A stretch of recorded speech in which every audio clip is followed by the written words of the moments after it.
Good morning, ladies and gentlemen. This is a continuation of our budget hearings for the Board of Supervisors. Would you please stand for the Pledge of Allegiance? Supervisor Mills, would you lead us, please? Yes, let's begin. I pledge allegiance to the flag of the United States of America and to the republic for which it stands, one nation, under God, indivisible, with liberty and justice for all.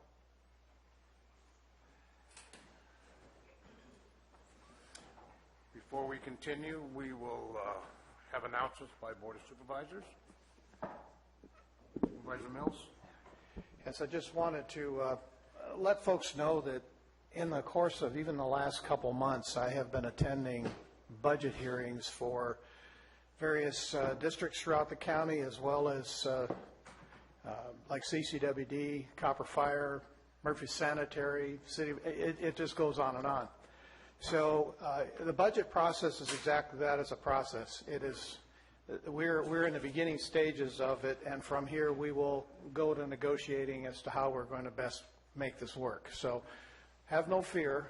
The discussions are how we can get things done, and I'm so pleased with the amount of discussion that's going on from this board. I've sat through budget hearings at this board many years before I actually took the seat. So it's good to see this level of discussion, this level of interest in what's going on in the county. Thank you. Thank you, sir. I believe now we're on Supervisor Mills' board comments and discussion. And I'll let you announce the next segment. Thank you. Well, actually, I had asked a question of the building department regarding AVA, if you recall, yesterday, and I believe that they do have that information available if they'd like to report out. Good morning, Chair and Board. We'll have the information on the AVA, and I have Todd here that briefly has some numbers for you, so go right ahead. Good morning. I'll give you a really quick overview too. AVA is an abandoned vehicle abatement, and that program is funded through your vehicle license fees. It's $1 assessed on your registration, just for general information. This year, we have abated a total of 146 vehicles, and we still have approximately 20 that are in the queue to be towed. So that's where we're at right now. It's a good tool for us to use during our code enforcement cases, because vehicles can be removed from both private and public property. So, have any questions for me? Excellent. I just needed to know what those numbers were. All right. Thank you. Thank you. Thank you, folks. So we're moving on to environmental health. I noticed that in the environmental health, they were talking about in the cannabis funding that they had 3 full-time equivalent positions on the allocation list. My question, and I don't see environmental health here, would be whether or not those are filled, if they've been filled at all. C.L. Lutz, do you know at all? I know that, and I'm checking right now for the sheet to tell you how many. There is at least 1 filled. Okay. My computer is a little slow this morning. But I know that there is at least 1 filled and possibly 2, but not all. But not all. Okay. So in the main body section, this would be line item 4130, permits and grading. The year-end 6/30/16, I want to just confirm, that's for actually the 2015 budget year? Just so I'm right with that? So during the 2015 budget year, we collected $1,989 in permits for grading? Yes, you're talking about with that column, that Yes. year-end actuals. That is correct. And so those are actuals that we would have collected. Correct. So in the next budget year, which is the one we're in now, we only collected 450 in grading permits? Yeah, and I would, unfortunately, without having environmental health here to answer the question as to why that revenue is down, I know that when we sat down and talked to them about where their activities are, they felt the revenue requests they were asking were based on actual activities that they've been doing this year, and therefore a reflection of what they expected to be doing next year. So when I look at 4216 penalties other, had nothing collected this year? Penalties?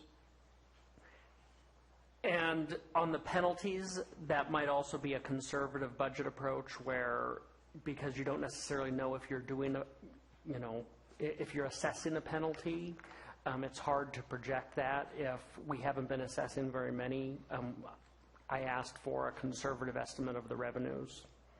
Yes, that would be for this budget year.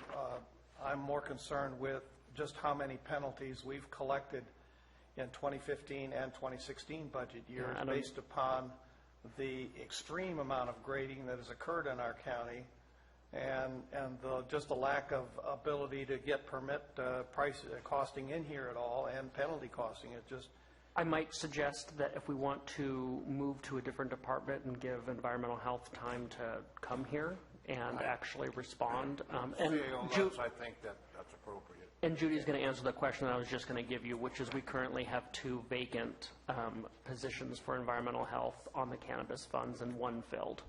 And then we also have a air pollution control specialist that is currently open. That's tied to cannabis? Besides the 2 cannabis. It's under a different line item. But that's not tied to cannabis? No. But in that department, we currently have 3 open positions. Yes. Okay. No, the only purpose for me to bring that particular issue up was that maybe that needs to be a secondary issue somewhere during the budget process. It might even lead to some type of revision of our codes or our policies regarding grading. It might lead to possible additional fines or penalties for grading without permit that we might even go so far as to say, no, you're not going to bring in an as-built, you're going to have to do something else. But I think that needs to be a board discussion considering the level of grading that we've had in our county. And I'm just looking to the rest of the supervisors that they might want to consider a more complete discussion on that at a future point, not so much for this budget. Good. So would you like a representative from environmental health?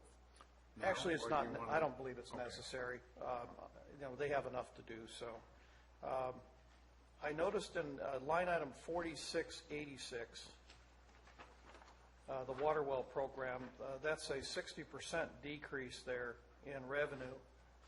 That's a substantial reduction. So, I'm not certain why we would be that conservative considering when I'm seeing year over year, and I'm not seeing the trending here, so I don't know for sure what that trending would be for 12 years, 12, 13, or 14, or 15. I only see 15.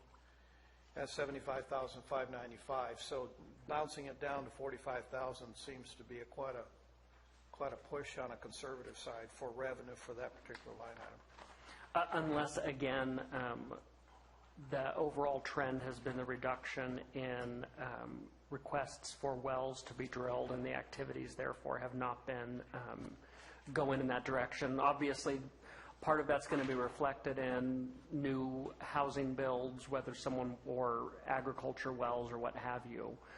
Again, I have a note out, environmental health will come and we can have somebody respond to some of those questions on maybe trends for their service delivery. Thank you. I noticed then going on, this is to the on-site wastewater. We eliminated a department.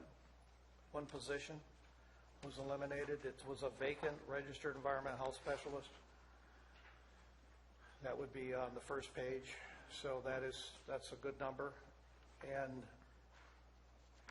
we don't have them in the budget at all. When we look at then in the next page on charges for services, again, we have a 24% reduction below actual from the 2015. I'm not certain about the 2016 how accurate that would be, but a 24% reduction is, again, pretty substantial in a revenue stream. And we should be able to justify why that severe reduction is taking place.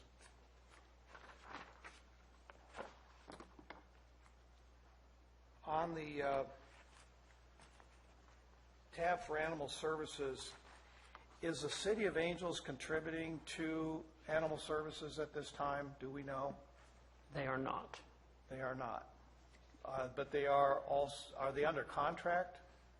No, that's actually an area that we've identified as where we are providing a service there without necessarily a reimbursement. Okay, but we don't know what level service we're providing either? That came up during budget discussions, and that was a question that I had, is can we break out what that true cost looks like for us, what our service calls have been in the city, because I think that is a valuable piece of information. So between now and final budget, we should be able to have a better feel for what that I am is? definitely hoping that we have that, yes.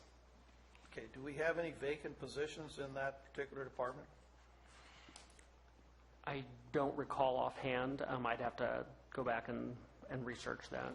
Okay, so, and I'm kind of maybe putting you on the spot a little bit here, but in the Humane Society work that's being done, got an answer. Thank you.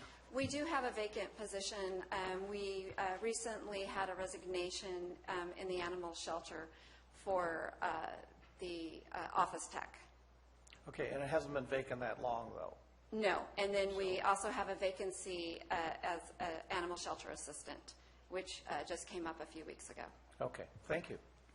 Ms. Hawkins, how many animal control officers do we have? We have 3. We have 3? We added 1 last year. We had 2, and then we added 1 last year, I believe, at mid-year. Or I can't remember if that final budget or mid-year, but we did add. We've recently added 1. So those positions are filled? Yes. Okay, thank you. In our contract or our work with the Humane Society, are we progressing along that might have an impact on our budget for next year? In terms of, are you talking about the Humane Society funding a building Yes. to be coming in? I guess your question being, do we have a cost in that? My understanding is at this point, no. They were raising the funds and building that building. If anything, we would then, when we go into the new building with better efficiencies, actually see a decrease in expenses of maintenance and overhead within the animal shelter.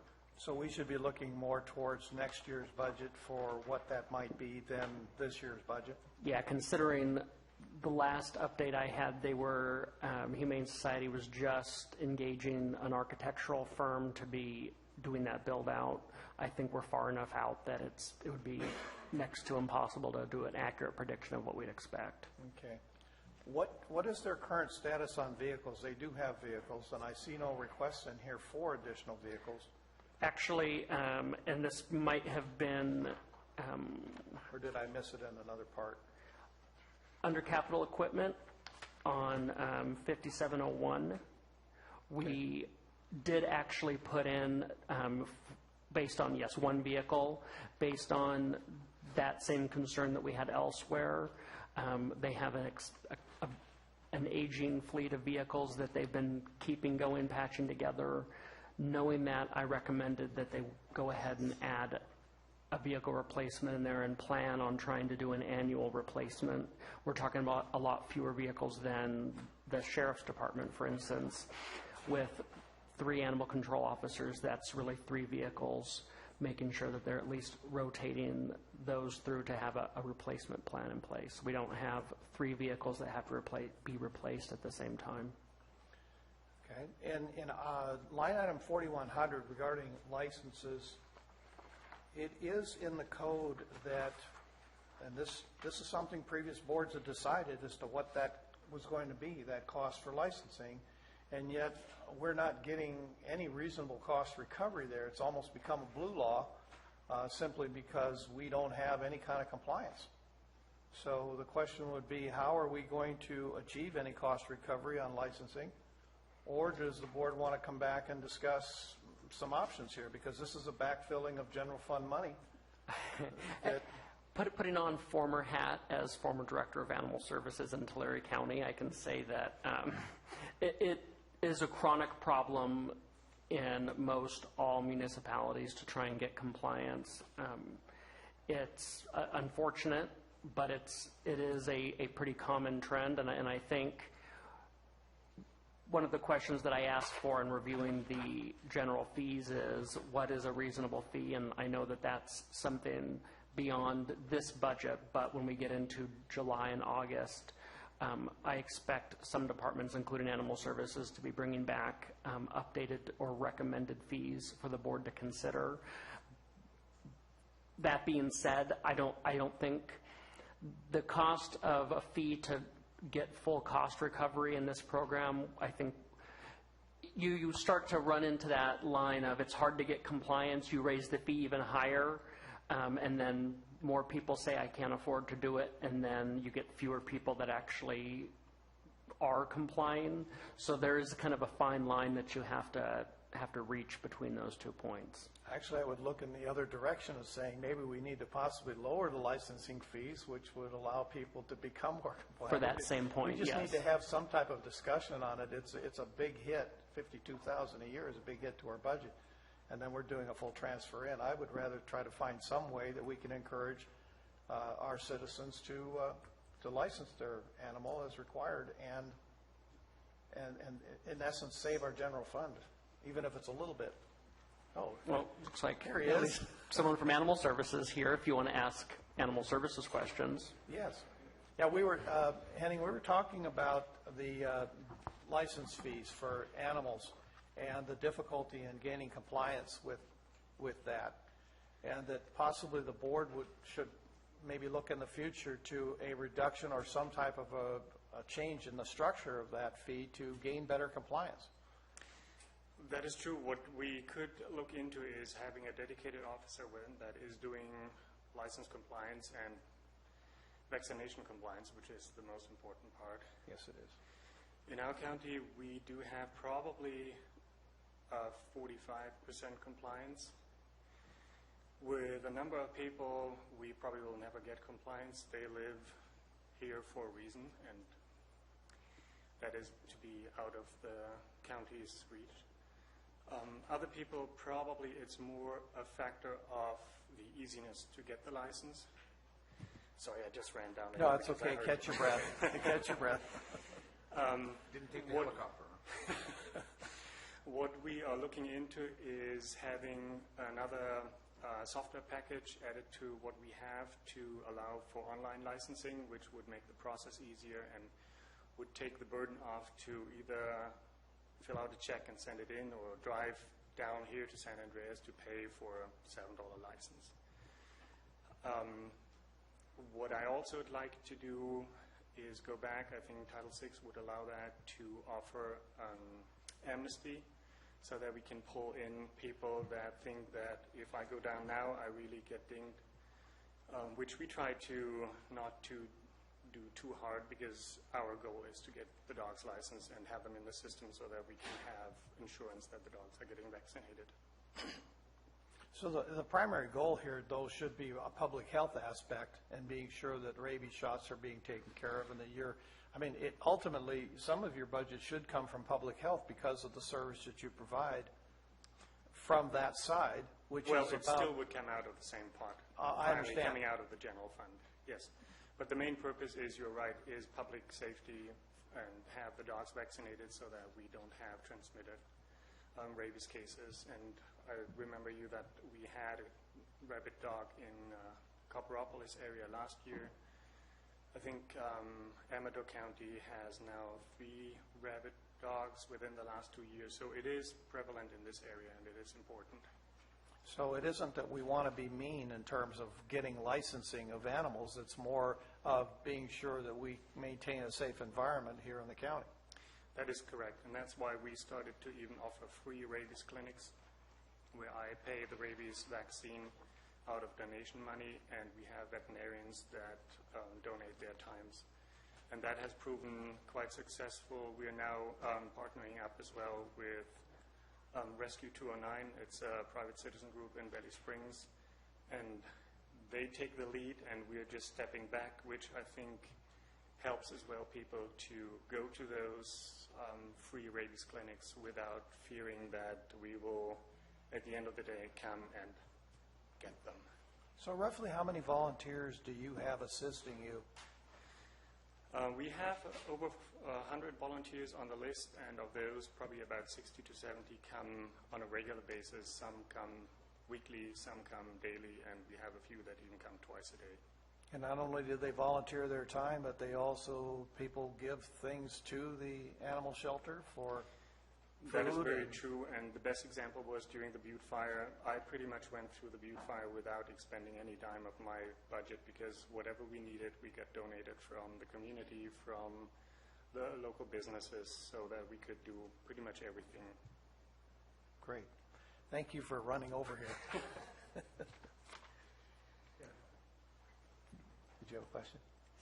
Oh, okay. In moving on to, I believe it's agriculture, we have a 60,000 budgeted there. Judy, does that include the benefit package for that position? When we're talking about budgeting someone for, this is the cannabis registration funds are being used for a agricultural biologist, inspector one. Yes, I believe the numbers that So we they put will in the always- budget were weighted averages. So we'll or always weighted include, salaries. when we say a number, we'll always include the benefit package with it? Yes. Okay, we're not leaping here. Go ahead. Supervisor Mills, I have a question. Ms. Hawkins, our agricultural commissioner, is he an employee or a department head? What's his classification? He is an employee. He's appointed by the board for a 4-year period. But he's an actual employee. But he is an appointed department head, basically, but does work under the Environmental Health Agency Okay. administrator. I was a little confused on that structure. It is a different structure. All right, thank you. I'm sorry. No, it's quite all right. Moving on to Equipment Service Center, and Jeff, this is just, I know we're kind of beating a horse here regarding the fleet, and it isn't just your fleet. It's fleet all the way through this county, and I know that the CEO has discussed this previously, but we probably need to find a way to get a complete breakdown of all of our vehicles in the fleet of I'm thinking autos as well as light trucks. Not so much heavy equipment for you because those are specialized pieces of equipment. But if we had some kind of way, you are maintaining all of the fleet for the county in-house? No. We only maintain public works, transit, integrated waste management, and roads and bridges. And the rest of the fleet is being serviced how? Yes, the sheriff's office has one bay in the equipment service center where he does maintenance to some of the patrol vehicles and the smaller vehicles, but not equipment. And so he's keeping his own maintenance records over there? That's correct. Okay. And for instance, Health and Human Services, I know, Kristen, you've got quite a number of vehicles in your fleet as well, do you not?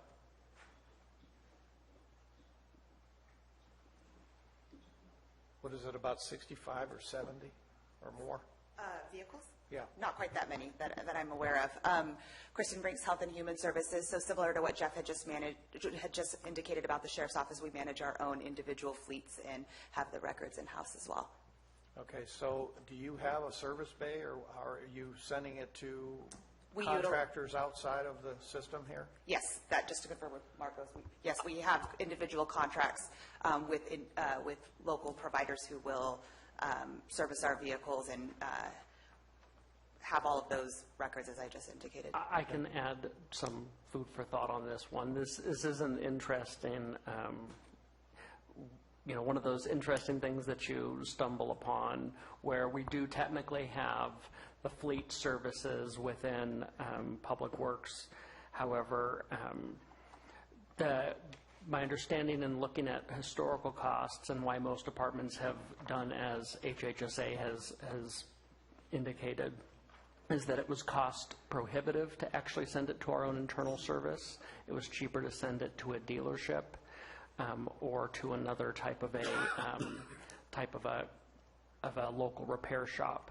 I think from a policy standpoint, that's something that we need to evaluate in terms of if you only have one or two programs using the equipment services or fleet services, then the cost per repair is going to be very high, obviously, whereas if you have more using it, hopefully then those costs spread across a greater number of departments. But that is something that we have to look at, and certainly we'd have to add staff if we went the opposite direction. but getting an accurate reflection of what it's costing to maintain our vehicles, I think would be an important component to looking at our overall fleet. And that's something that we're working on trying to pull together with departments. And it might be true that in certain departments, it's not beneficial, so a cost-benefit analysis, even if it was just a rough one, to give you an idea, department by department, whether or not it'd be functionally correct, or we need to maybe move in a different direction through an RFP or some other type of method, so. I have a question, Yes. Supervisor Mills. In that cost analysis, how do we get our vehicles to our independent contractors for service? Is that, do we have someone that delivers those and picks them up? That's a member of your staff? Other duties as assigned, yes, members of our team will do that. So that's kind of a hidden cost, is the lost time of delivering that vehicle and picking it up. It's true. That might be consideration on that study. Also, maybe a mobile fleet maintenance. Health and Human Services. Contract with somebody coming in and service vehicles on premise here. Yeah, Health and Human Services would be happy to gather our data that we have to contribute to this, and we're really open either direction, whatever works best for the county. That's good, to make sure we discuss everything. Thank you, Chris. Jeff, you had a thought? It's not a thought, but we'd be more than willing to contribute what we have. We do have all of our vehicles and heavy equipment tracked, what it costs us to maintain those. And we do bring in outside vendors to do work here when it's outside the expertise of our mechanics. Correct. And our mechanic staff. So we do that already. The question becomes I look at my snowplow fleet, which consists of 1973, 74, 75 military surplus vehicles. We essentially are repairing those after every snowstorm. But you have to have the money to be able to invest, to be able to replace those. And we are definitely way behind. Public Works, I know, is way behind. If we start going to a full cost recovery and we start accommodating the cost of capitalized replacement, our hourly rate is going to be untenable. Exactly. Mr. Croves, one quick question, only because of my constituents. Do we have a machine or a piece of equipment that used to be utilized to clean out our roadside drainage areas? We have several different pieces of equipment that will do that. Some are backhoes with a V-bucket for a typical roadside ditch. We also have a Vector truck, which is a large truck that has a tank and a vacuum with a hose that we can use to suck debris out of culverts when they're blocked. However, that's pretty much designed for loose debris. You're not going to pull rocks out of a culvert with the Vector truck. So that's the type of thing that we use. When we get our culverts that are plugged with heavy debris, sediment, silt, rock, you're using hand methods and invented tools. At one time, years ago, there was a piece of equipment that would actually drive along. I understand it was an attachment to a dump bed situation where it actually come out and clean out not necessarily the culverts, but the drainage areas leading to the culverts in the county road. Do we still have that equipment? I'm not aware of it. Okay. I have some questions. Jess, on the question of snow removal. Okay. We do contract some of that out, do we not? No, well, we utilize extra high employees. So we have a list of people that have gone through a background check, driver's check, license check, and a training program for snow removal. And when we anticipate storms that are coming in that will extend beyond available people that we have to perform that snow removal, we begin calling to bring them in. They come and essentially pick up the vehicles, they do the snow plowing, track their hours, and are paid as extra hire employees.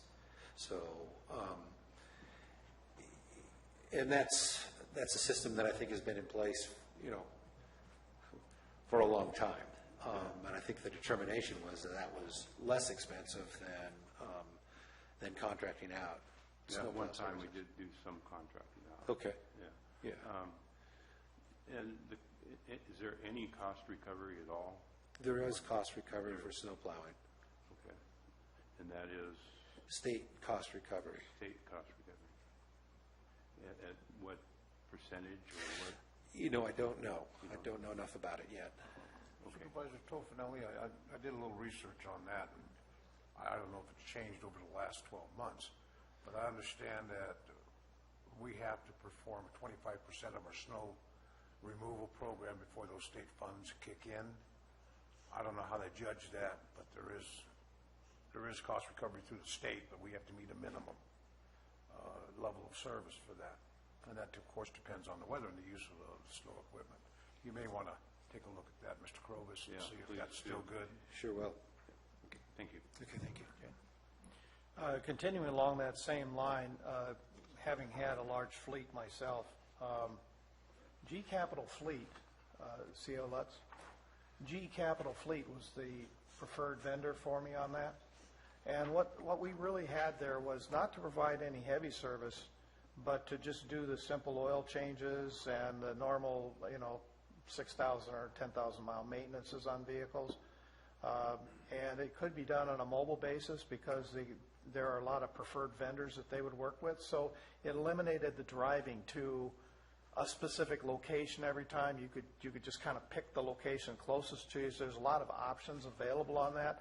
And I think just for the basic maintenance services, either a mobile vehicle like what Jeff was talking about or something like that, where we're taking an employee per hour and we're letting them drive, that's a deadhead, driving to and from, and we're getting nothing accomplished, that expense needs to be calculated into that overall cost. So the other thing is with fleets, you want to be sure that the vehicles that you're using are appropriate for the service duty that you're trying to create. So we certainly don't want to, and I even found this with tires, there are wrong tires and right tires for driving in the mountains.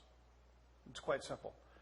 You cannot, but when I drove in the valley, if I used mountain tires, I wore them out.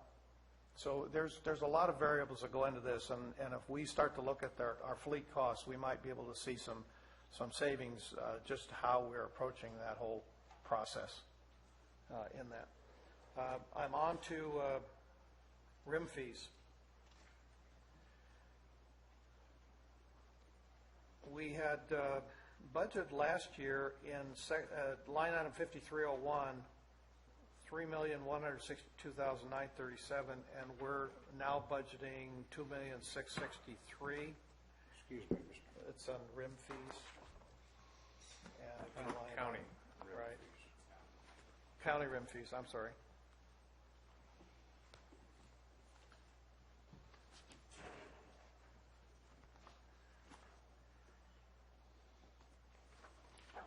I guess the more the question, Jeff, would be, what is the trending on these rim fees? Are they pretty stable year over year, or are you seeing any trending?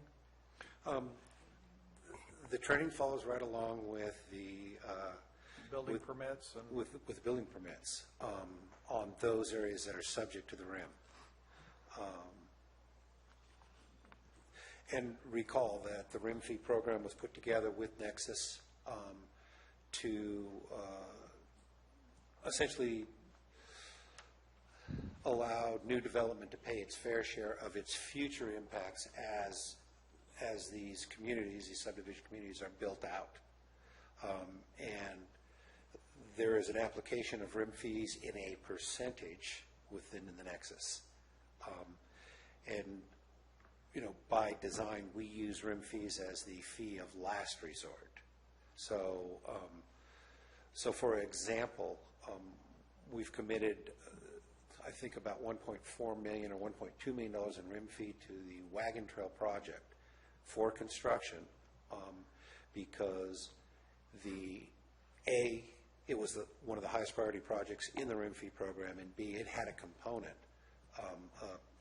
My recollection is a 19% component of what the build-out in copper would be for future demand on that length of roadway. So that commitment of local fees is partially how we leveraged additional grant funding, for example, the FLAT program or the special program where Caltrans has married a shop and a STIP program to allow us to give us more money on Wagon Trail. we may or may not end up using that $1.5 million, but the ability to commit it, to have it in a bank, and to have it justifiable gave us the ability to be competitive on a capital project. I think one of the questions that came up years ago in my discussions was that the rim fee being collected from one area is being used in another area. Wagon Trail would be a good example of that, where they're collecting rim fees from Valley Springs and West Point and everywhere else, but it ends up on the Wagon Trail. Indeed, the RIM program is a county-wide program with impacts to county-wide roads, and then the Board of Supervisors are the ones that set the priority projects county-wide.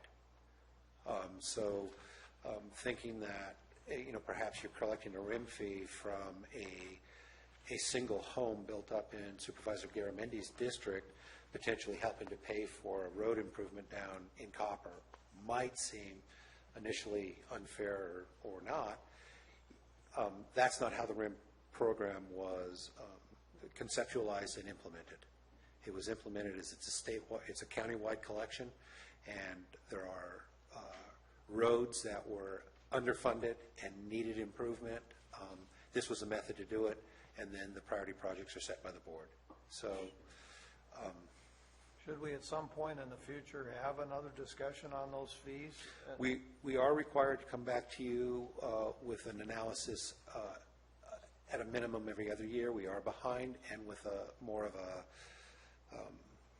major analysis every 5 years. One of the things that's slowing us down is we are subject, and we think that development is going to be subject to land use designations as part of the revised general plan. And so we're kind of waiting while we get the general plan in place, and then we are ready to come to you and say, based on these land use assumptions, based on this list of projects that have been proven by Nexus, what is the highest priority? Prior to that, it seems premature for a major look at the RIM program, because we could very well be prioritizing projects based upon old general plan and, analysis that was done 10 years ago.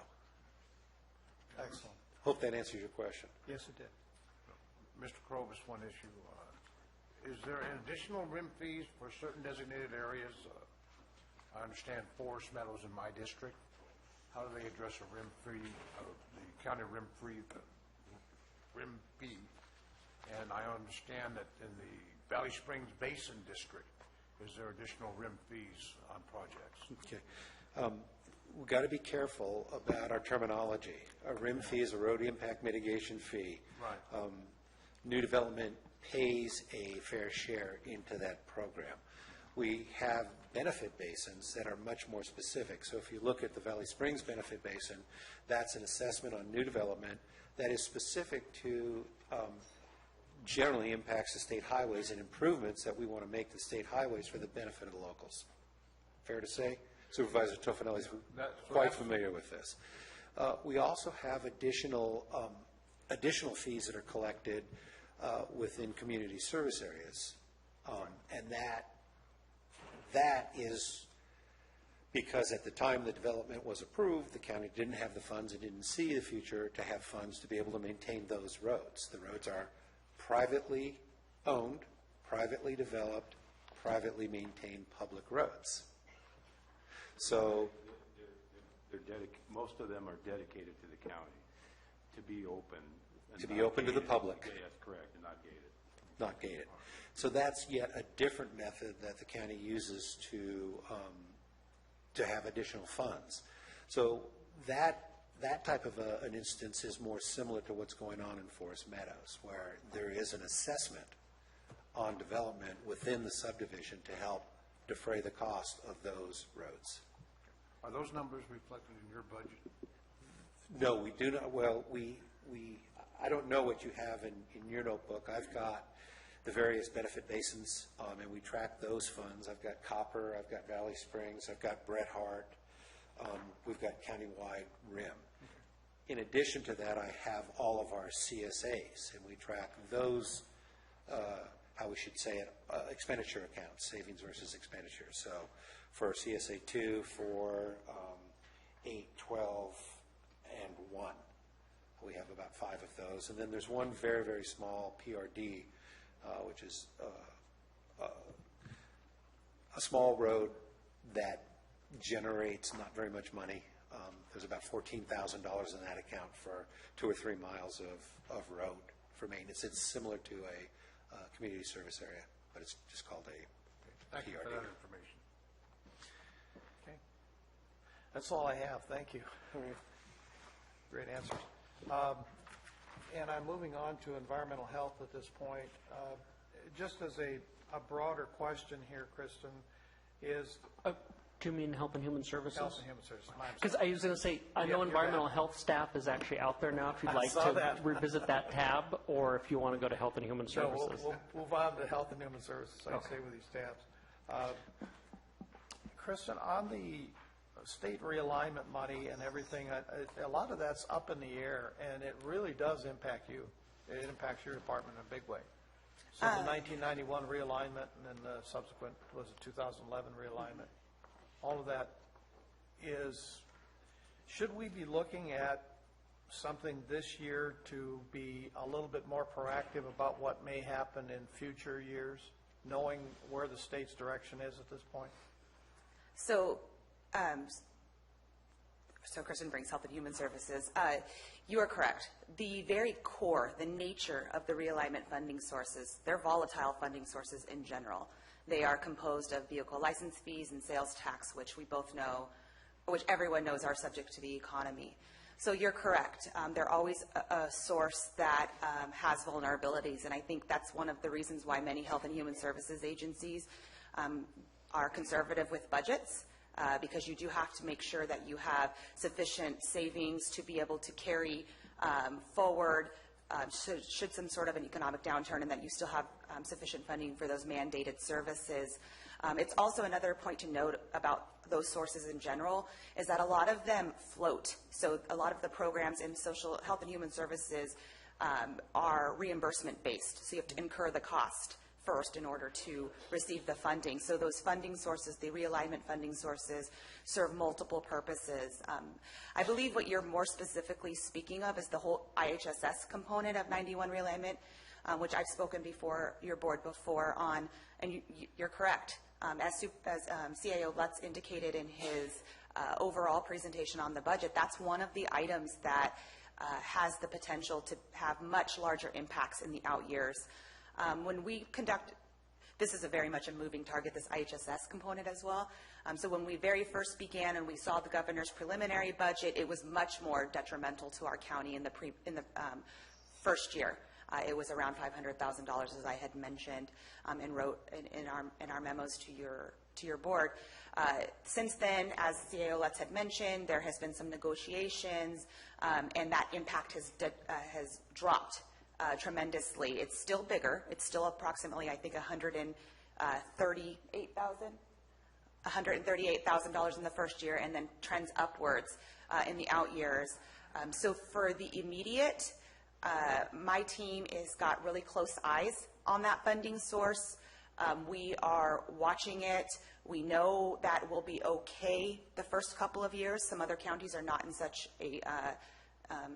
a scenario, but given that we are extremely conservative in our budgeting and we watch our finances very, very tight, we think we'll be okay. But as I indicated in the memo to CAO Lutz, this is something in the out years, it has the potential to bring to your board potential service level impacts, since 91 realignment is a major funding source of many of our social services programs, child welfare services in particular. So. And this, if we start a discussion now about what that's going to look like, then we can, as we move into those out years, we can have we're better prepared to respond to whatever it is. I mean, even at CSAC, the discussion was from some counties that this is a state-required mandate and we're basically doing it on behalf of the state. We're not, it's only by a contractual agreement that we do that. So Some counties are even saying, why don't we just give it back to the state to handle? It's yours, it's your responsibility, we're just doing it for you. And, but I don't know if that's the answer either. So it's just an opportunity here at the front end of it to have that discussion so that we don't go, oh my, lions and tigers and bears, it's happening. And we really have had some thought before it happens and it gets serious as to what we're going to do with it. Agreed. And sorry, did you want to speak? No, agreed. I would like the board to know that we actually are already doing that internally in Health and Human Services. We have an agency-wide strategic plan that's kind of outlining the things that we want to improve on over the next handful of years, looking at prioritizations and needs in our community because, of course, we want to make sure that we aren't rolling out new programs that, or enhancing programs or pulling back in programs that aren't reflective of our community's needs. So that is something that we are currently doing. We have been attending all sorts of seminars and training opportunities to learn how to maximize our funding sources. A lot of our funding sources, as you know, I'll oftentimes get up here and say, this is the contract, however much of this is reimbursable. That's typically actually the bulk of our funding sources have reimbursement. So we are consistently looking at ways to increase the amount of money that we can draw down from federal and state sources. But your point is very well taken. And I would just add to that also, coming from oversight in a different Health and Human Services agency, we do a very good job in this county of really minimizing how much general fund Health and Human Services is using. If you aren't watching those carefully, it can get out of control really quickly with very large dollar amounts. And I think additionally to that point, that's where we do have some designated fund amounts that will help soften the blow to the general fund initially, but this is going to be a long-term issue that that we're going to have to look at and formulate a strategy on, because if we wait, we will have large service interruptions to some of those critical services that Health and Human Services provides in our community. And, you know, it is an interesting conundrum really on that IHSS program, because it's quickly becoming really the largest cost driver within all of the human services area for sure. And I've heard that comment about giving it back, although I also would imagine the state would argue then they want to look at 91 realignment, and I'll take that back. And that's always been a kind of the thing that they've held over counties, because the state has recognized counties overall have benefited from 91 realignment, which is why 2011 realignment was structured so differently. And so it's usually the argument back and forth from the state, no, and ultimately this gets driven by the large counties, Los Angeles, and then your Bay Area counties, that really end up driving policy across the state. And I think it's important whereas many of the smaller counties can band together and really have a voice on what those local impacts are, what it looks like, and what we can afford, because we don't have large reserves that some of the Bay Area counties might have, or Los Angeles, and there will be a significant impact to us as we see the IHSS costs continue to increase. I think the discussion really has to center for this county around when does this become untenable for us, and what does that mean? What kind of impacts? Because what we're talking about here is people's lives. These are people that might be in care homes but are allowed to have a quality of life simply because of IHSS. So I understand the importance of it, and because if we put them in care homes or they end up there, the expense, they're horrendous. Agreed. And on top of that, the quality of life isn't the same. So it's not the value of the program, it's just how do we do this and how do we work it through. So the sooner we can get into that conversation and that discussion as a board, and from your side, Kristen, I think that we'll be better prepared as to how we're going to respond and how we're going to work through it. And it's a big piece of the pie right now. It is, and I appreciate you bringing this up because it's a big piece of the pie. And as I had indicated before, in-home supportive services is one of the mandated programs. So that'll be the last to have service level impacts. That's a mandated program that says this is, so to the client faces, or facing outwards to the consumers who benefit from the in-home supportive services programs, no matter how large it grows, that's not what's going to be the impact. The impact is the other programs that are funded with that 91 realignment funding source, which are other social services program. That, yes, that service levels are yes. Okay. The next question is, do you feel that you have enough staff to respond to grants within your department? So my response to that... Sorry, that was out of the blue. No, that's a great question to be asked by a board. So I would say to respond to them, yes, I do. We actually, I'm very proud to say we have a CMSP, County Medical Services Program grant to do outreach, which is part of your board packet. We've asked to add a limited term position because we have this grant source. We have a Mental Health Services Act innovation funding sources because we write grants outwards. And I believe Supervisor Garamendi brought this up earlier, it's more the administration on the back end which is difficult for grants. When you bring in additional services, even with that administrative costs that are associated with the grant, that seems to be trending down in these last handful of years. There tends to be, with the federal and state funding sources, if you're going to utilize portions of that grant for administration, they seem to be dropping from like 20% to 15 to 10, and now you're seeing a lot of them that are maxed at 10, and the requirements on the other end in terms of the amount of paperwork that has to be reported back and the invoicing processes, they're very complicated. So I would say from my team, that would be the bigger end, is that just for your board to note, is that when we take a look at grants and increases in looking to grants or other outside funding sources for service level increases, those are the things that are always going on in our mind, is can we manage them properly on the back end? Because if you don't, there's risk associated, which we would never want to be part of that conversation. We want to do that on the front end. And again, we typically will look at grants and funding opportunities, always not just jumping into everyone that sounds good or looks cool, but really taking a look at what our community's needs are before we decide to turn our attention towards pursuing a specific grant. Would the larger, broader conversation then be possibly that from a countywide perspective, that we have some type of grant administration or grant administrator built into the administration department or somewhere that can be a receiving place to be sure that we are not giving money back? I don't want us to be obligating ourselves to grants and then find out that we haven't really met the terms. We're giving it back simply because we are incapable of administering properly. Well, that might be tough. I would actually probably say you'd be better apt to try and fund an additional accountant type position through the auditor's office to be really ensuring compliance against the grant reimbursements. To the administration piece, I think, would need to stay with the department because they really understand the dynamics of what the service delivery is. But if we're talking about somebody who can take the time to really understand what the requirements are of that grant, it would probably be a better position to be funded through the auditor's office. And I'm offering up work to Rebecca, but I'm also trying to offer up that we would, if we looked at it that way, it would probably need to be a position.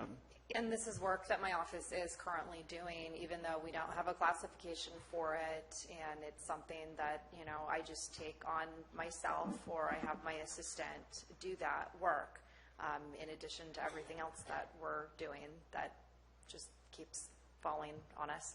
But yeah, it is a struggle because there's so many hours in a day, and I think that's what's happening is as we've seen the economy downturn, what departments did was look at, and you heard the Sheriff's Department talk about it yesterday, which they really have kind of turned to a reliance on grants. And that's not just the Sheriff's Department, that's every department. And they found these mechanisms in order to bring money in, and that's great, but the administrative oversight on all of those grants is really, really large. And so my staff spends an enormous amount of time, myself included, going and getting copies of these grants from, whether it's the board packet or trying to get them from the departments, and then evaluating how the expenditures occurred against those grants and what the time frame is, when they're going to sunset, what the reporting requirements are, making sure that we have all of those documents available should we have an audit come in, field audit. So we kind of prepare for the worst and we hope for the best. But the reality is missing that administrative component means you're going to be paying those dollars back. So while you saved staff on the front end, you're going to end up having to pay it on the back end if they're not properly handled and administrated. And that is something that we struggle with on a regular basis. It's something that I've had lengthy discussions with administration on, that I don't have the real warm and fuzzies that we're adequately staffed to handle all of those. Every day it seems like we're stumbling across a grant that we were unaware existed. And it may have gone to the Board of Supervisors, or it may not have. And we're finding that many grants that departments are doing are not coming to the board, and they were not evaluated by administration. But we find them on the back end, and we try to evaluate if we are in compliance or if there's going to be a problem. But definitely it's something that we need to consider. So Rebecca, and this just it's an aha moment here, is that if we had a position in your department that was dedicated to that specific function, that would be central receiving, that would be the bounce point, and it would reduce our risk factors, it would reduce our compliance problems. It just seems like a win all the way around to be able to have one single person as an area, that's their responsibility. Yes, and I think what's, the comment that Kristen just made is that her department, they evaluate not that it's just a grant, but if it's going to meet, this goes back to that kind of strategic vision and priorities of the board. And that's really what we need. But does it meet that? And if it doesn't meet that, or the administration exceeds the benefit, if the costs are going to end up being more to administer that grant, then we shouldn't have it. You really do have to start evaluating. It's more than just, well, we got a $50,000 grant, or we got a $100,000 grant, we're going to save this person. It may not be a program that this county wants to have. There might be terms where the outlay on that grant far outweigh the benefits of ever going down that road. So I think some of that centralization of grant administration and folding, also administration in that discussion, it kind of helps us evaluate if that grant should ever be signed off on.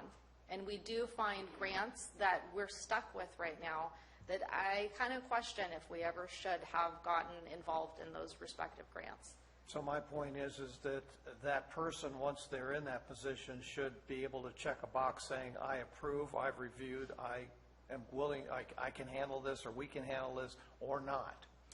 And it also comes down to a grant policy. And so that's also something that we've discussed and we don't have, and we have been written up by the grand jury auditor that we probably do need to have. It's an internal control issue. So there's not a lot of oversight on the grants that we have. If it's a very large grant, then that department's going to come to the board. If it's a small grant, I think that the idea is, well, it's a small grant, so I don't really need to bring it to the board. And it's revenue, so what difference does it make? Well, it does kind of make a difference because of that administrative component. And when you add up all of those small grants, they add up to hundreds and hundreds and hundreds of thousands of dollars. And so it does create a risk to the county. So I think that there is a grant policy missing here. And I did find one that, I think would work relatively well for our county. It is something that we have historically talked about bringing forward to the board. I think this board has actually talked about, I don't know if it was this board or the prior board, talked about wanting to have a grant policy in place. It may have been you. So it is something that we do need to address, and I think as part of that policy, that's where you would fold into that administrative component. And the other part to it, too, is that when you start to accept these grants, then your office is best positioned to decide whether or not we have the reserve funds necessary to front some of those costs. And if you can't be in that conversation, then all of a sudden you're scrabbling, trying to figure out, where do I get this money from to respond to this? So there's just a lot of reasons why it needs to be there, and the value that it's going to bring to the overall process. That's another big component is on these reimbursement grants. For sure, Health and Human Services Agency has built up a fund balance where they can manage that. The general fund has not. So when you look at the general fund, and in some cases Public Works, when you look at the size of some of these grants, there is not adequate reserves in the Public Works Department to afford if these are reimbursement grants. So definitely when I start looking at some of these grants, whether when they're very large or they span multiple years, and trying to figure out, we're running into this issue right now, I'm trying to figure out cash flow with regards to the disasters. What does that look like? And trying to find all of those pieces of information is not going as swimmingly well as I had hoped that it would. So we're kind of in the dark a little bit in terms of what we're going to face with regards to cash flow, because these are reimbursement grants. If they were advanced grants, well, then I wouldn't have that stress.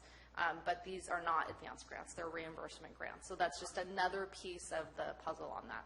And we need to be able to answer that question is, do we have adequate reserves to meet the needs of that particular grant? And some grants we may walk away from simply because we don't have a funding mechanism to be able to handle them. It isn't so much that we can't do the work, but we just can't fund it at this point. Right. So Correct. Let's have those honest conversations and understand the pickle it's putting us in numerous ways, because we haven't approached it from a policy standpoint.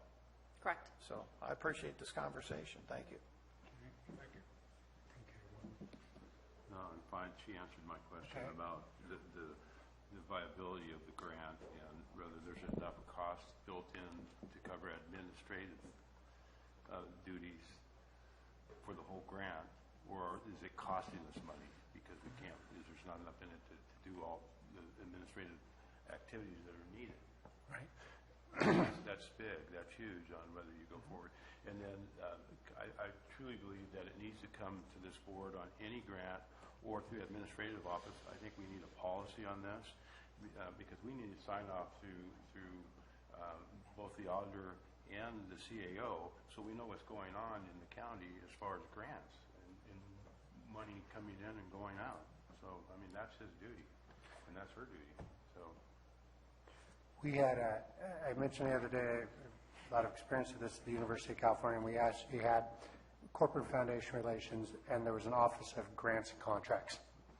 And that was what Ms. Cullen was talking about.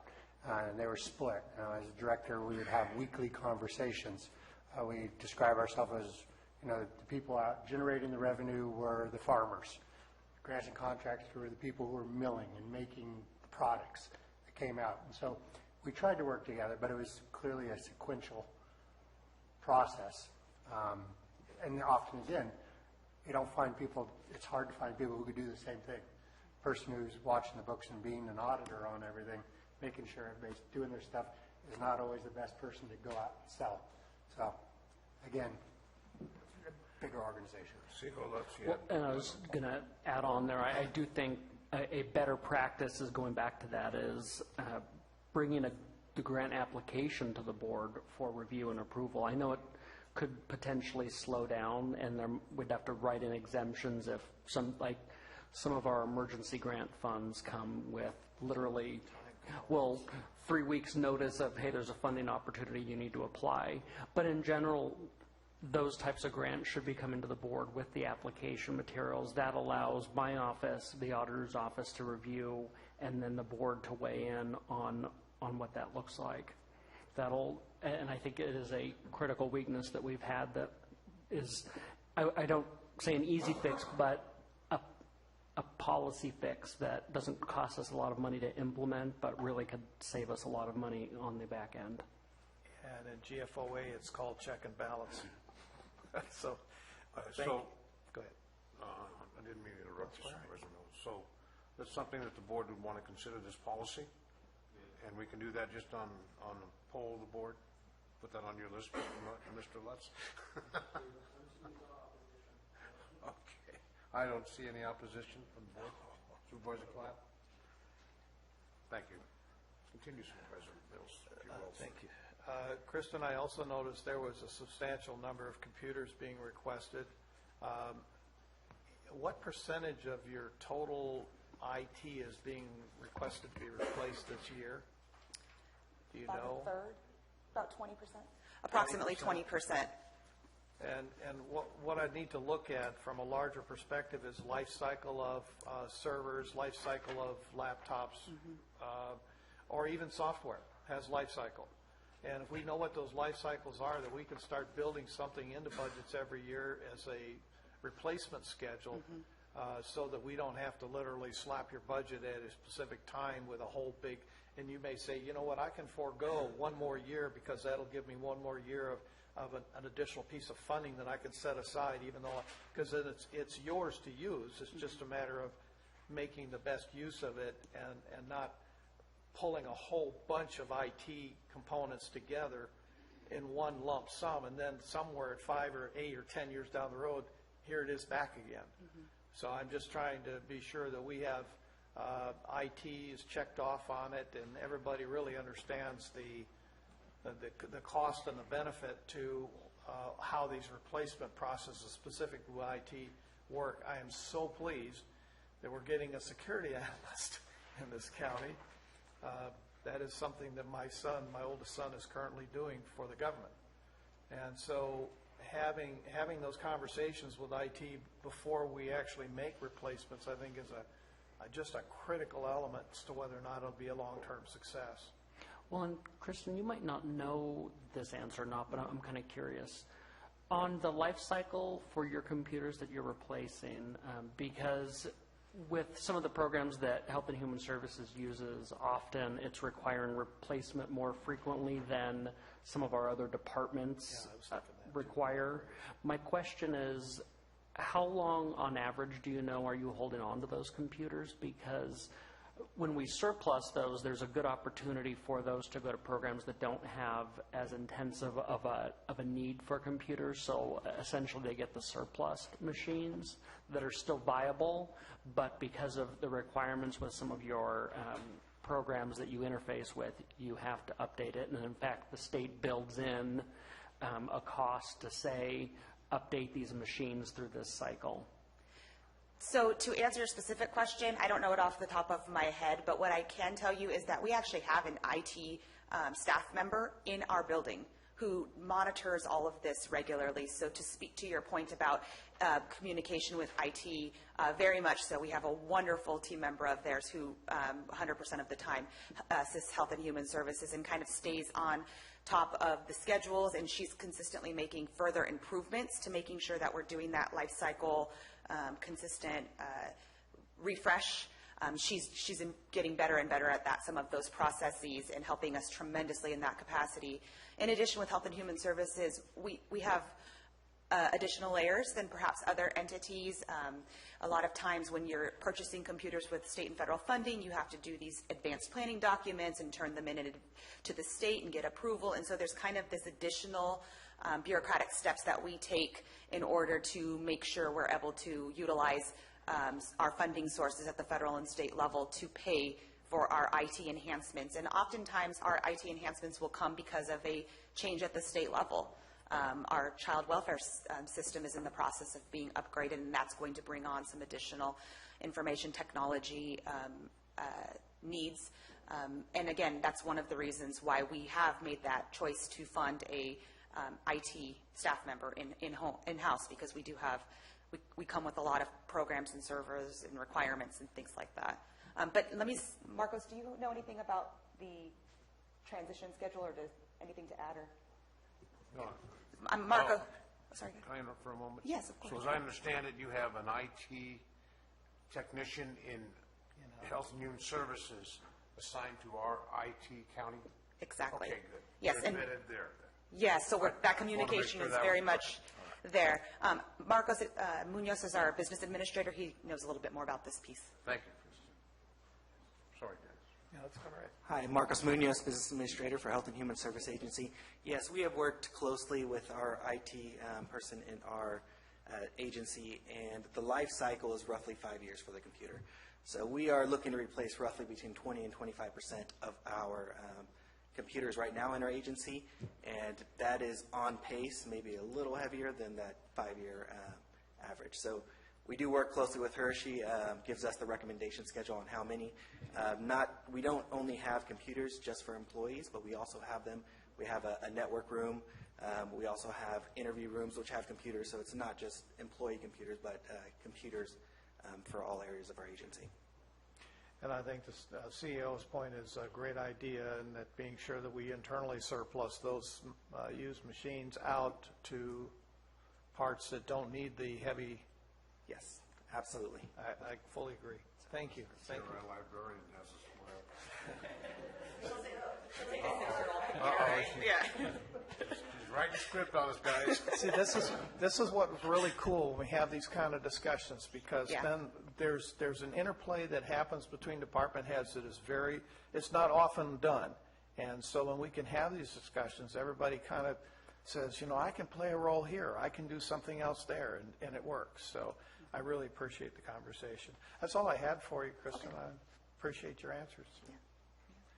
I wanted to go back to environmental health if I could for just a moment, because I see Mr. Banner has come to see us. You noted in your report out, Mr. Banner, that department fees haven't been updated since 2009. That's going back to quite a ways. So do you think that that's detrimental, or do you think that maybe some of these fees are too high or too low, or we don't know? I think it's our highest priority right now to evaluate the fees and adjust them as needed. So I'm in the process of doing that right now. It's critical, I think. So do you feel that that's something you're going to be able to do in the next 90 days, 6 months? Yes, next 90 days for sure. 90 days? Yeah. Wow, okay. And what kind of impact do you think that will have on your budget when you get done? Just a rough idea. We hope it will increase the revenues by 25% approximately. Okay. I realize there's a lot of stakeholder work that's needed as part of this too, and we will go through that process. That's probably will take longer than actually estimating the actual costs. We'll be working with our stakeholders, I had spoken before you came in this morning regarding the grading and the substantial amount of grading that's been done in our county, and yet there's very little in terms of money received on permits. And I know that when we find them, all we're doing is asking them to do an as-built and to get a permit.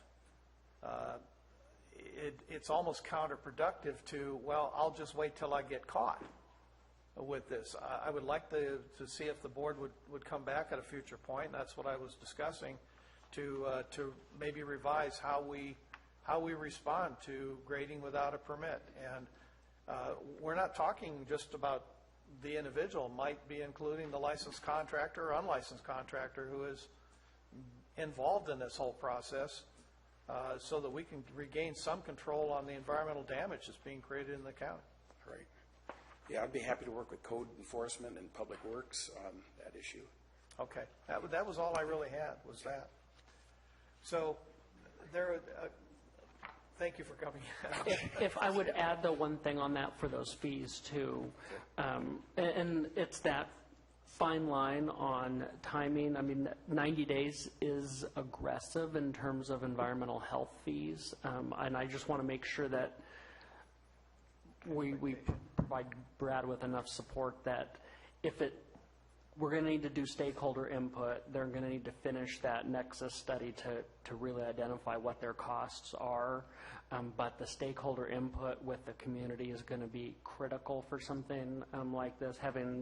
Having done quite a few fee studies and updates, and particularly in the environmental health realm, there's a lot of stakeholders that need to be able to provide the input for a palatable recommendation to come back to the board, particularly with the amount of time that it's been since the fees have been adjusted.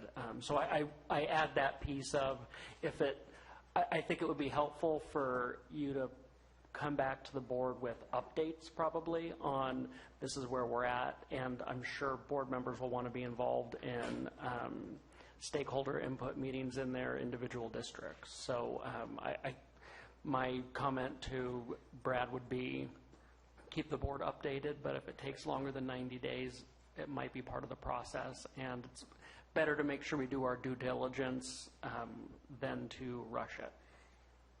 Agreed. We don't want to see a whole room full of angry people. So, We've handled it before. yeah. Thank you. Thank you for coming in. So in summary, there were some questions that I was going to ask of Rebecca, and it has to do, and it's not in the budget that I can see it, but it has to do with facilities. Currently, we have the jail and the sheriff's offices, and those are under a loan. It's actually a bond, I believe. The general obligation. General obligation bond. How much is remaining on that? What are we paying per year for it? So the debt service changes every year, just depending on what the principal and interest is for that respective year. For the 17-18 fiscal year, it's $830,000 for principal and about $1.3 million for interest on the loan. The balance will be $29.7 million on that bond. Okay. And this is, that's just for the sheriff's department and the jail, correct? That's for. Or does that include the courthouse? Well, no, we didn't pay for the courthouse. The Right, courthouse that's is a state-owned property. The jail and sheriff's administration building was paid for, so AB 900 was a grant that the county received through the state. AB 900 paid for the jail, for a portion of the jail, the lion's share of the jail. The general obligation bond paid for the sheriff's administration building and any additional costs for the jail that were not covered by AB 900. But the lion's share of the sheriff's administration building, well, 100% of the sheriff's administration building was paid for by the general obligation bond. And then a portion of the jail was paid for by the general obligation bond, but the lion's share was paid for using AB 900. So those costs aren't included in the sheriff's budget? No, because it's a county general obligation bond. So the county is on the hook for that. So what happens is my office figures out what the debt service is going to be on any given year. We calculate what that bond rate is going to be, give that information to the tax collector. That's what she puts on the bill. So it just depends on what the assessed values are for, basically once the assessor gives us the certified roll, we figure out based on that assessed value the amount that we need to generate off of that assessed value based on that following year's debt service payments, principal and interest, and then figure out what that rate's going to be. So that is basically on the backs of the property tax owners, is the payment of that bond. Plus you're maintaining a debt service ratio during that period as well? We do. Okay. And then moving on to the Health and Human Services building, that's a rented building? Health and Human Services was a long-term Is it a 20-year lease? On St. Charles, yes. Yeah, 20-year lease. And it's $43,000 a month? I think that's what she said. I think in their budget it's about $537,000 for the year. For the year? Yeah. Okay, that's okay. Thank you. And roughly, does anybody know how many square feet that is? A lot. That's it off the wall.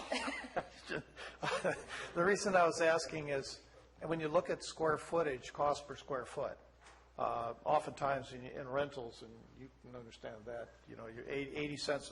What is it at the library right now? We're negotiating one in Angels Camp at about 60 cents a square foot, but it's not really commercial ADA. So there's just, I just wanted to know what that variable was. I am not positive on that. Kristen will have to get Okay. it. Yeah. That building, and it was built before I got here, but the history that I have seen on that building is that it was basically built for that us. purpose. That's why we have that long-term lease. Would it be more beneficial for us to be looking at a potential purchase of that building at some point? we would have to look at that. Just a thought. When you're leasing out at that kind of rate, we should be actually doing a study to find out whether or not we should actually own it outright. That is something that we've been talking to Health and Human Services about, and it factored into our space plan. We know that combined with other rental locations, the efficiencies of having one location, and again, looking at on campus here, what the opportunities are. Those are definitely factored into the space plan. Okay. I have a question.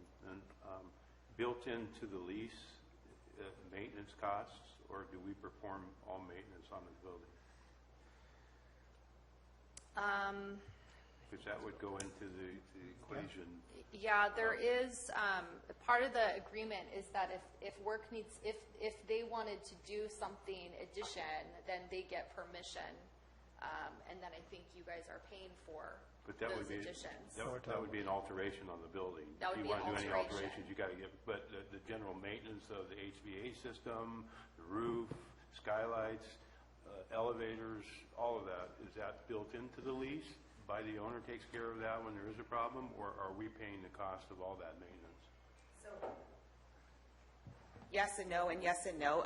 Depending, there's many elements of the lease where there are certain things that the building owner takes care of and other things that we will take care of. For instance, right now, we're looking at getting our air ducts cleaned. And so we have to have a conversation because the lease is slightly vague in terms of whose responsibility that is. And we're going to have that conversation. We're very fortunate, though. Our landlord at that building is very responsive and accommodating. As the auditor pointed out, that is a building that was constructed for us. So that's kind of... Whoa, stay there. The owner is... What's the name of it? Ken James. Oh, that's right. It's Ken James. You brought up an interesting point, duct cleaning. How often are you doing that? Not often enough. We are... No, I have a reason for the question, so... Yeah, I don't recall the last time that this is the first time since we've been in the building that we've done the duct cleaning. And again, this is one of those things that when we're working with our team members and our whole agency to figure out what we can do to make the environment and make their workspace better. This is one of the things that came out of their strategic planning was the duct cleaning. You'll find that, again, this is because of my background, that once you complete a duct cleaning, you might want to also look at technology has improved so much in that field of clean air, and the cost is minimal by comparison. You will not need to do another duct cleaning if you can simply, if you're working with American Standard or whoever is the company that installed that equipment or has that equipment, might want to look at air cleaning systems. Not ionization necessarily, but there are, it's just an option, and it will be a cost savings because you won't be dusting anymore. It's that good. That sounds awesome. Yeah. So, and it'll remove all allergens and all pollens, and so people have, and that was one of my problems. I was in a very clean environment when I was working, except when I was out in the field, and I retired and I got allergies because you get so used to being in clean environments. Yeah. So that's just something to think about for your building. Considering its size, the cost would be minimal by comparison to the actual benefits that you'd see from it. Yeah. So just to have a discussion on that. Yes. Did I start something, Leslie? You asked the square footage, 31,271 square feet. Thank you. Before we left the general obligation bond discussion, I did want to bring up a point in a question while we have the auditor. We currently know there's a basically remaining balance left over from those funds of roughly $219,000. This is for the general obligation bond that was the sheriff building. Yeah, these were the bond proceeds that we received that we drew down on in order to expend against. We're in an interesting state in that the county signed off on the building, but it was not brought back to the board, actually, as we researched to basically certify the project as done, which leaves the question of those remaining $219,000. There are some repairs that we know are upgrades that need to be done at Sheriff that those funds could legitimately be used for. But again, I think it's a policy decision. We either would basically say that the project is done, that $219,000 then goes into the debt service for the GOB, or we use those funds to do whatever those final repairs are. One of them, I know they're looking at security cameras that needed to be done. And then Patrick, the maintenance manager, has identified some areas of upgrade or maintenance that actually does need to be done at that facility, and he was working on what those costs would be. For me, it's been a question that we've gone back and forth on. I'm looking for a resolution just to clean it up. But I think it also is warranted having this discussion. Yeah, and I think the thing, to remember is that general obligation bond was approved by the voters of Calaveras County to pay for the initial construction. And we've been done with initial construction for quite some time. And the debt is, it's a 30-year debt. So to me, I am hesitant about using $219,000 when it could go back to basically and assist the taxpayers in reducing the amount that they need to pay, because I see that these additional items have nothing to do with the initial construction. They have to do with maintenance. And so I'm struggling with that. No, absolutely not. I would not agree that this building is complete. We have some ongoing negotiations to which we need to get back into on remaining inadequacies on this building that have nothing to do with maintenance. But does that have to do with... The roof is leaking and has been leaking from day one. But is that a contractor issue, or is that bond proceed issue? That we need to get into the discussions on. And we need to I'm talking to CAO, and Jeff's in the room now. We need to get them back to the table here relatively soon so we can put this to bed. That jail, in my opinion, should never have been signed off on. And it's still an open case to me because of the ongoing problems that we have that relate back to the construction of it.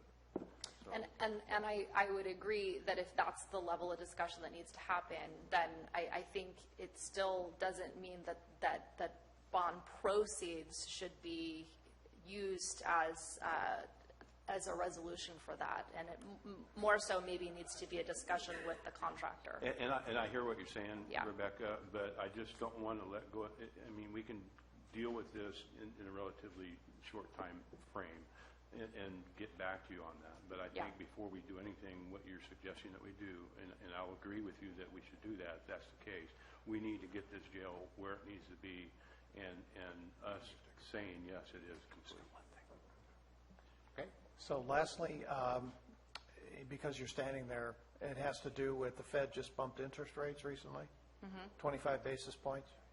And the impact that will have on us if we borrow money, but it also has a positive impact. So that's why when I was talking about the investment portfolio, about laddering in anticipation of would have been a good strategy. So I just want to make a point so everybody's aware that interest rates do impact us in good and bad ways. So we just need to be aware of that as we make our decisions. Yep. I do have one other question. If I recall, the interest rate we're paying is prime plus 2. Is that on the general obligation bond? Yes.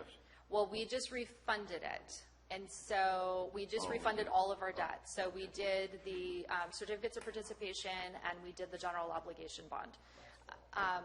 We just closed before the end of the year in 2016. Unfortunately, when we had initially calculated everything, we were going to be saving a ton of money because the bond market was still going to be working for us. When we went to go close, because of the presidential election and everything that happened, the bottom fell out of the bond market. So we're still saving a ton of money, not only for the county but for the taxpayers. It's just not as much as we would have saved had we closed maybe, a month or two earlier. But we're still saving money. Thank you. Any further questions of Rebecca Kelly? Ladies and gentlemen, we're going to take a 15-minute break right now, our scheduled break for the morning. We'll be back at 10:45. Yeah, boss.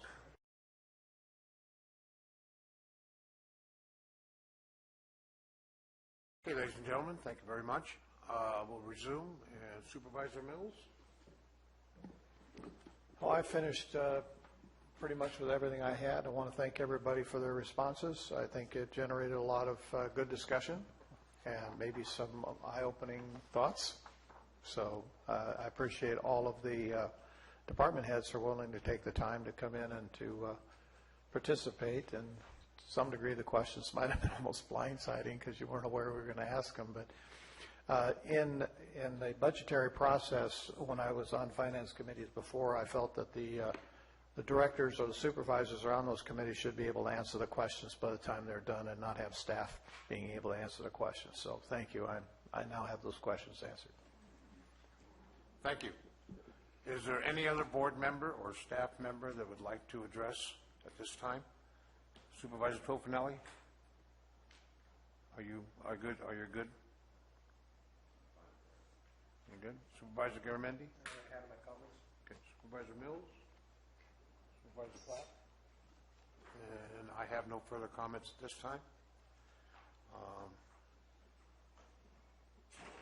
Having said that, Madam Clerk, do you have any comments, issues that we need to address as a board? I have no issues. Supervisor, I'm sorry. CAO Lutz. Noted you. Man.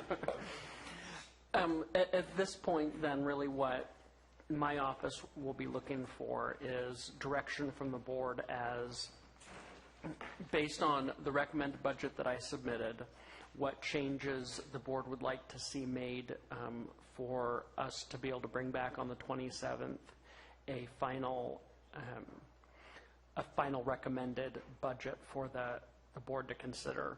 I know there were a couple of easy ones that I've been noting through on line changes, like the reducing the White Pines to the actual cost of the contract.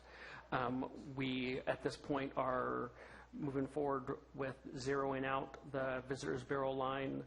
I've already confirmed with the Executive Director for Visitors Bureau that she will be here on the 27th to provide the board a presentation on services that the Visitors Bureau is providing. But again, beyond that, any direction from the board on coming to a balanced zeroed budget.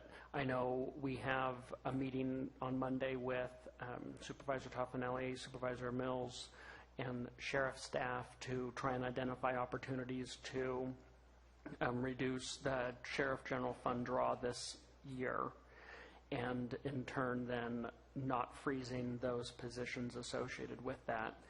But beyond that, I do need direction from the board on the remaining frozen positions across the general fund, and whether the board would want to see something different come on the 27th.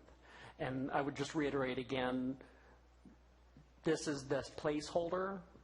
When we come to a final budget in September, there's going to need to be a lot of meetings with the departments and looking at our budget overall for a long-term strategy. Okay. Thank you, CAO Lutz. Supervisor Tofinelli? Yes, well, my recommendation would be to continue down the line of freezing the positions that are open. However, to that caveat, we need to know on the 27th exactly what gap you're filling, and if that, because of the situations that were brought up by the DA and the probation office, what the extent of the gap is that hasn't been addressed in this budget that was presented to us, and how you're going to fill the remaining gap. So we have an idea whether you're going to try and use teeter funds or some other source to fill that gap, because I anticipate there being a larger gap than what you presented here. So that would be my direction. Supervisor Garamendi? Yeah, I'm glad we have a final budget in September because obviously state budget will be resolved. But I'm also, concerned because we start living with the budget in July. So, while we wait to finalize it, we're already acting as if it's finalized at the end of this month. We do have opportunity to change, but we have 2 months or almost 3 months in there that we're living this budget. I've got some concerns about the freeze. I like it, and it appeals to on a very emotional level because it says we might get back to where we were. But I've been struggling, trying to figure out this budget from the parking lot positions that have existed for a decade in some cases. And I worry that, that's having this fantasy out there that we're going to get back to where we were in 2007, and those days aren't coming. And I also want to note that, nobody's forcing us to do this stuff. We are making a conscious decision as a board, policy-wise, that this is what we're going to do. We have other alternatives. We've discussed it, but this is our choice. And as a majority of this board, this is where we are. And I think that if we didn't do a freeze, but we actually just lived where we are budget-wise, it's across the board. Those are cuts, and those are brutal, and they hurt, and they're going to make our community less safe. They're going to make our, we're going to be less safe. We're going to have less public safety. There's just no way to put lipstick on this pig. This is tough. Gary, did you want to jump in? Well, I just want to say, yesterday it was rejected at 12% across the board. We still have an unknown gap there, which could raise that level. Right. Which would be devastating to many departments. We could be looking at a $10 million hole, which is a 20% cut. And these are choices that we're making. No one is doing this to us. And I don't like the idea of building a bigger parking lot. If we're going to do this, then there are consequences. And we need to right size and say this is now the size of our government. This is now the level of services we can provide, and own it. I just don't see, I don't think as I said, I don't think we can put lipstick on this pig. We've got these outstanding huge issues. As Supervisor Tofinelli pointed out, our hole may be bigger than we thought it was. These pensions that are coming down the line, IHHS bills that are coming at us, cash flows, as the auditor put out. These are huge liabilities and risks on our future. And I think if we're going to drive off a cliff, let's buckle up our safety belts and deal with the reality of what's at the bottom. So I'm hesitant on the freeze. While the freeze makes me feel good, I don't know if that's our responsible way to go. Thank you. Further comments? Supervisor Mills? I'm listening to my fellow supervisors and their recommendations here. I reiterate that without a position control list in this budget, it was very difficult for us to ferret out what those true costs are, because your salary and benefit packages are a substantial portion of every department's budget. But it isn't all of it. So I still think that if we were to take the time to look at the position control list and where we need to make some structural changes to it, I think we're going to find some things when we start really digging into that. And I would expect the CEO to do so, and more than willing to assist. The other piece is that being around agency budgets for years, it's just something you do. You try to build in contingencies. I would prefer that departments give us the opportunity to actually put a line item in for contingencies rather than build it in some other form that we have to ferret it out. And that we don't be looking, I would like to see a look at the last 90-day period before the end of the budget cycle and say, let's go back a month before that and let's see what those line items look like. So departments that were in essence had excess funds in them and were spending them out in that final 90 days, there's some contingency money there that might be able to be utilized as well. So there's many ways that we could approach this. I would accept what our CAO is recommending as an initial step. This is a preliminary budget, and then we're going to have to do some serious sit-down footwork between now and the adoption of a final budget to actually decide where are we going to be at and how we're going to get this done. So it is very normal for us to have a 90-day window between preliminary and final agencies. That's just the way they work. So we're going to have to dig into this to some degree, line by line, in those departments that we find. I would also like to, it was Al Segala brought up that point, look at, as a percentage of our population, we compare Amador and Tuolumne County. Well, let's say, for instance, in one department, are we understaffed or overstaffed?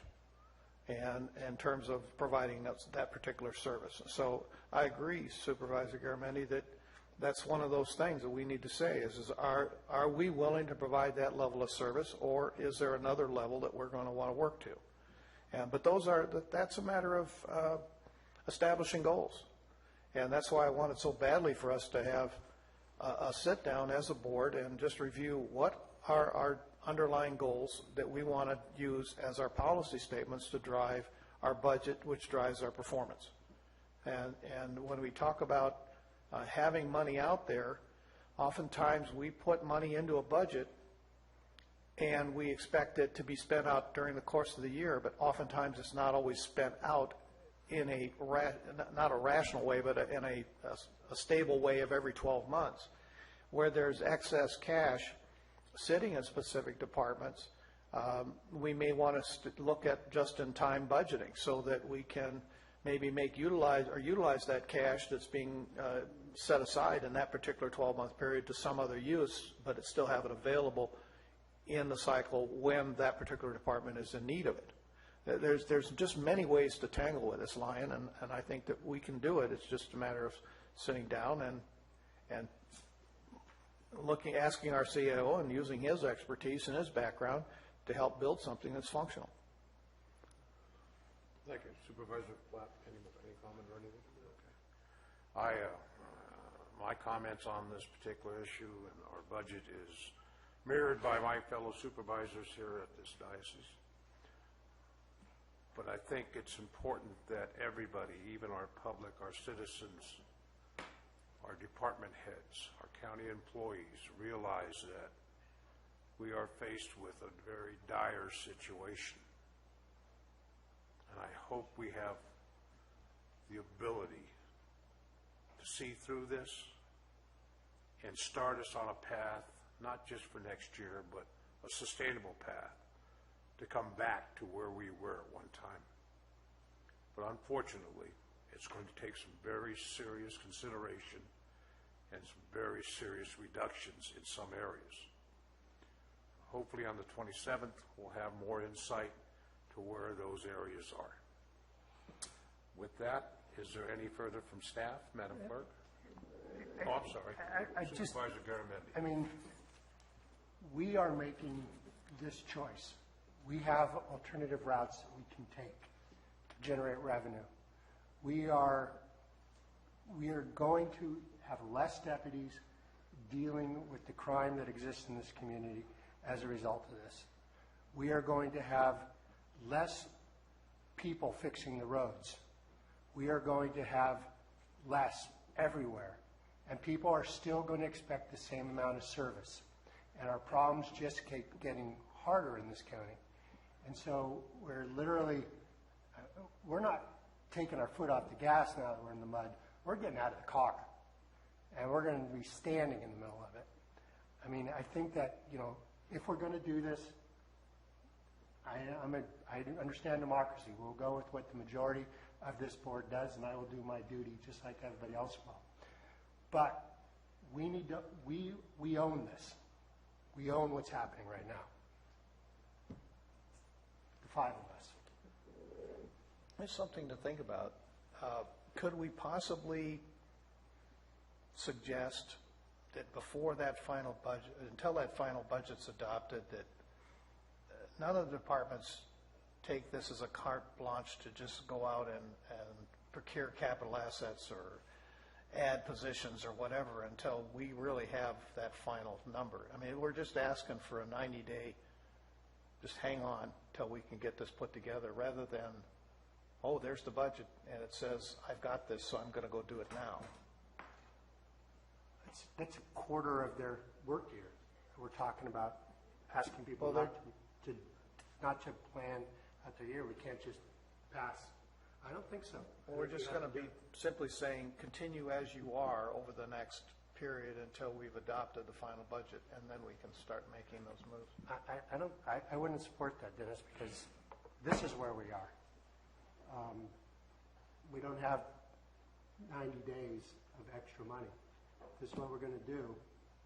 This is where we're at. I'll go. Supervisor Toffenel? Yeah, I would say, let's go forward, and we have the 27th. We gave direction to the CAO. Let's see what the CAO brings back on the 27th. In the meantime, we can all think about any other directions to go at that point, or even until we get to the final budget. This is the preliminary budget. I understand what Supervisor Garamendi is saying. The department heads are giving direction at this point, starting July 1st. But again, we still don't even know what the state is going to do. There's a lot of things up in the air with the state and their budget that hasn't been finalized yet. So I say, as we go forward from here, there are some meetings tomorrow that was brought up by the CAO between Supervisor Mills, myself, the CAO, and the Sheriff's Department. And what other ideas the CAO has between now and the 27th that he could present to us to at least fill some of the gap. I still say that we are where we are. Supervisor Garamendi is correct, but I just can't see across-the-board cuts in some departments. We would be literally putting them out of business just about. So let's hold on until the 27th and see what the CAO brings to us. Thank you, sir.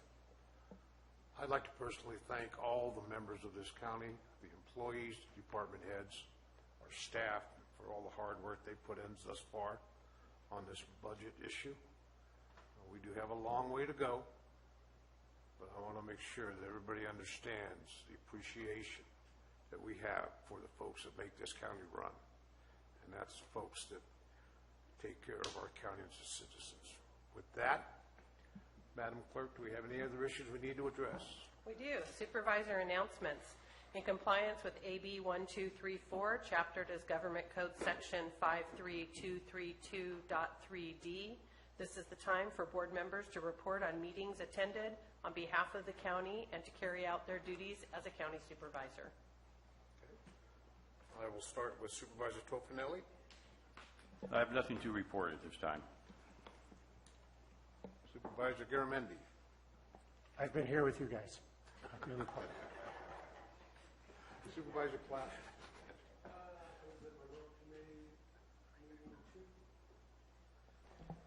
Thank you, Diane. I'm going to give you a eraser to throw at me. Anyway, I was at my CA1 meeting, and they're wanting to come before the board and be dissolved and go and become a district instead of an area. So that might be coming to the board soon. Supervisor Mills. Okay, I got to go back to May 23rd, Tuesday.